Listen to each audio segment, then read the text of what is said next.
Hello everyone. Let's understand market equilibrium today. So before understanding market equilibrium, I would recommend you all to watch my previous videos on demand and supply to understand it in a better way. So what is equilibrium? Equilibrium is a position where demand and supply curve meets together and there is no tendency for change. In our theory, we study that the price and quantity will coincide in a free market and forms its equilibrium.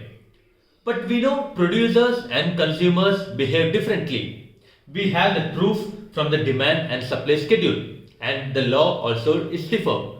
Law of demand, which says there is inverse relationship, law of supply says there is direct relationship. So equilibrium is a position where both the producer and consumer comes to a consensus to sell and to buy at the same price and a particular quantity. So from our schedule, we can see from an example of television, we can say when the price was 30,000, the quantity demand by the producer and the quantity demand by the consumer are both the same. So we call this position as equilibrium. But we know this is pretty much impossible in free market. There might be disequilibrium. So let us understand how disequilibrium occurs. So disequilibrium is when the equilibrium position is changed from its initial stage. So first let us consider there is increase in price. So when there is change in price from 30,000 to 40,000, what happens? We get a new quantity demanded and quantity supply. Here we can see that the supply is greater than demand. By which what we say is the quantity supplied is greater than quantity demanded. Why? Because we know producers are profit motive. They will try to sell additional quantities and extra quantities when the price is high. So here we jump into a situation where there is surplus of quantity supplied.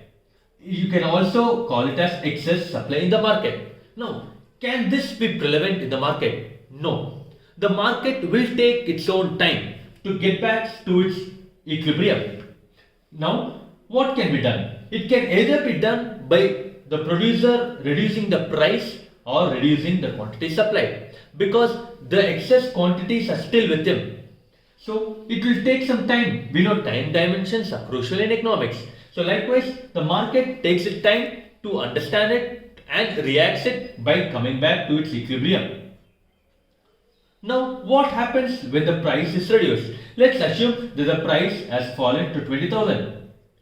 When the price is 20,000, we can see that there is excess demand than supply. So we come into a situation where demand is greater than supply. We know low prices, consumers are ready to buy more, but producers are not ready to sell more because they wait for the time. They wait for the time when they can get more profit and revenue. So this situation we call it as shortage.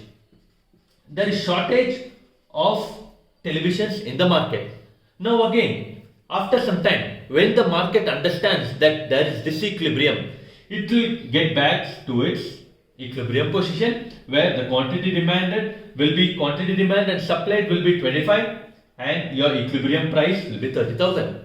Now let us understand the shift in demand curve separately. So what happens when we know that there are non-price factors which can affect your demand curve. So let us consider the situation of change in income. So when your income increases, you will have the tendency to buy more. So this shifts your demand curve to the right. So when there is change, when there is increase in money, increase in income, your price is affected, your quantity is affected. From the initial equilibrium E, we get into a new equilibrium position E dash where the price is higher and quantity demand is higher. Now, the same non-price determinant of income, if there is decrease in income, your demand curve will shift to the left with a new demand curve D2. Here what happens? Your price will be lesser and quantity demand will be lesser. So this will be when this is the situation of demand curve. Now let us understand with the help of supply curve. What happens when there is any non-price determinant affect your supply curve?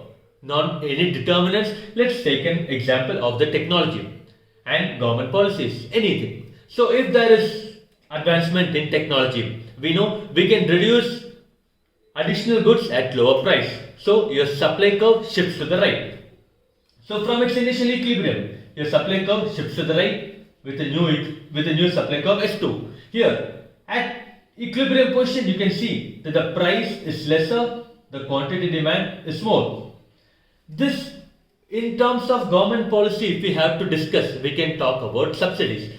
Let's assume that the government has given subsidy. Now what will happen? The producer will have that motive to supply more. Now what happens when your technology becomes outdated or government takes back its subsidy? Now the price will obviously increase. So the supply curve shifts to the left with its new supply curve S1. Again there is change in equilibrium. Your equilibrium will shift to higher price with lower quantity. This is how the changes in equilibrium will happen in the supply curve. Now let us understand how the equilibrium will react when there is shift in both demand and supply curve simultaneously. Now let us understand how or where the market equilibrium will be when both demand and supply curve shift simultaneously.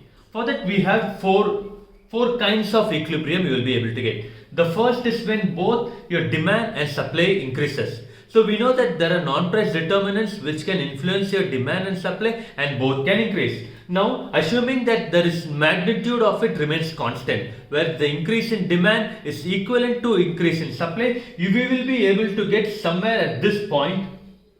We know when there is increase in demand, your demand curve shifts to the right. When there is increase in supply, your supply curve shifts to the right. So where your S1 and D1 meet, that will be the first demand curve. It again depends upon the magnitude. This is considering the fact that there is the change in demand and supply is equivalent. So considering that fact, your price will be interdependent, where your quantity will increase from Q to Q1.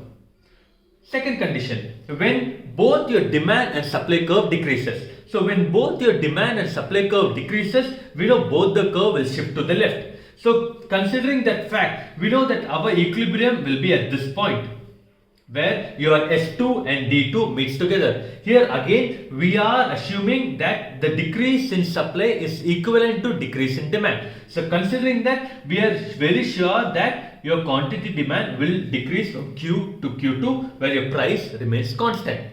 Again magnitude is the same.